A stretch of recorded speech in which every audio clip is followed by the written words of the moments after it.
What did St. George always say? Creativity or research, discovery is seeing what everybody else sees, but thinking what nobody else has thought.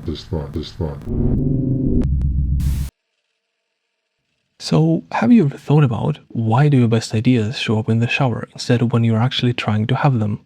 You sit down, force it, stare at the screen, maybe even suffer a little for the sake of productivity, and nothing happens. Then later, while you're staring out the window, walking somewhere, or just doing dishes, the answer shows up. And weirdly enough, that might not be random.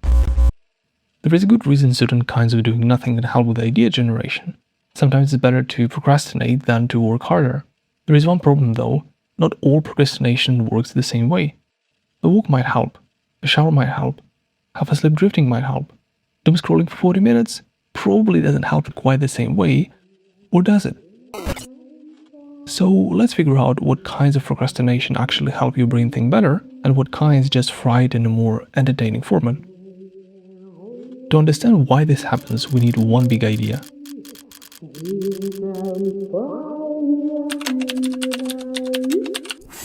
There is a brain network called the default mode network, or DMN. Very broadly speaking, this network tends to be more active when you're not fully locked on some demanding external task. It's been linked to things like self-reflection, memory, imagining the future, and mind-wandering.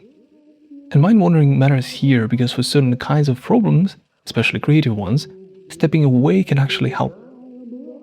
Now let's zoom in a little because this part is actually important. Your brain is not just focused or unfocused, it shifts between different large-scale systems depending on what you're doing. One important player here is the salience network.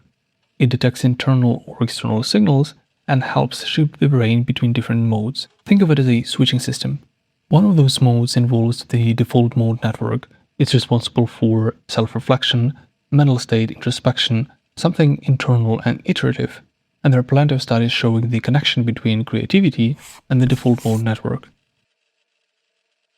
Another mode is called the central executive network. This system is more involved in deliberate control and goal-directed thinking. And the key point is not that one network is good and the other is bad for creativity, because they seem to help with different parts of the creative process. A looser, more internally driven state may help generate raw ideas, just like it's using this big data that you've collected but without you being involved. The more control-focused systems help evaluate them, shape them, and figure out whether they are actually any good. So when people say, I get my best ideas when I stop trying, what they often mean is, I stopped forcing the output, and my brain shifted into a mode that was better for generating possibilities. So useful procrastination is not the finish line, it's the idea generation phase. You still have to come back and do the boring part like testing your ideas and iterating over them. And of course, all these systems interact with each other in a variety of ways and they can produce a great number of states depending on what system is more active. You can check these two great papers on this topic, but we will focus on something more practical. So with all that in mind, the natural question becomes what kind of procrastination actually helps generate creative ideas? And this is where it gets interesting, because clearly not all breaks are doing the same thing to your brain. Some seem to create just enough mental space for ideas to form, others fill every inch of that space before your thoughts can do anything interesting. If we compare the usual suspects, some look surprisingly good for creativity and some really don't. Broadly, we're looking for relatively simple, low-demand tasks that do not strongly suppress default mode network and still leave some room for spontaneous thought and switching between networks. Keep in mind that more demand activity doesn't necessarily mean greater creativity, it's not as simple. Here is the rough landscape. First, walking. This is one of the strongest and most intuitive examples. Walking can improve creative thinking, especially walking outside, which honestly feels right. Walking is enjoyable, rhythmic, not too demanding, and it gives your brain something to do without fully occupying it. It's like your body is busy enough that your mind gets to wander. Then there is sleep, or more specifically, very light sleep, so not deeper sleep.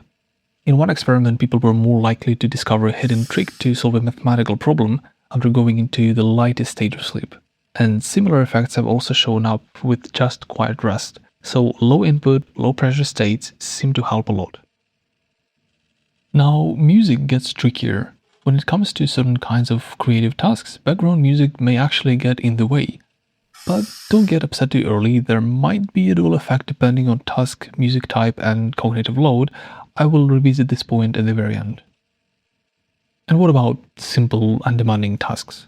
This is where things get especially interesting. Some studies suggest that mildly engaging activities, things that don't require much effort but also don't completely shut your brain down, may facilitate creative problem solving compared to more demanding tasks, which starts to explain why things like showering, washing dishes, or staring out the window can sometimes feel weirdly productive.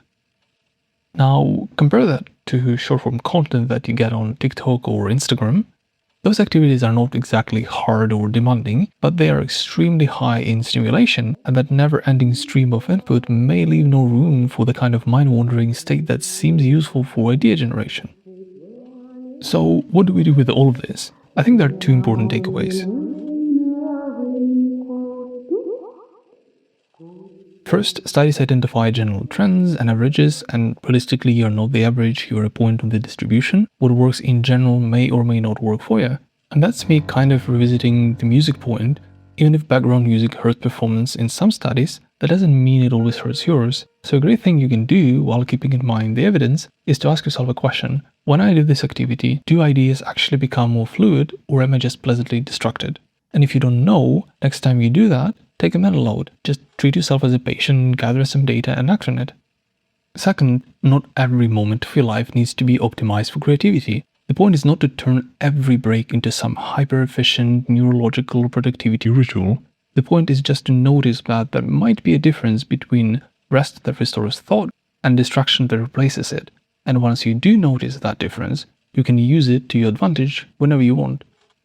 So maybe it's not the shower or you staring out the window, maybe it's you finally giving your brain some space.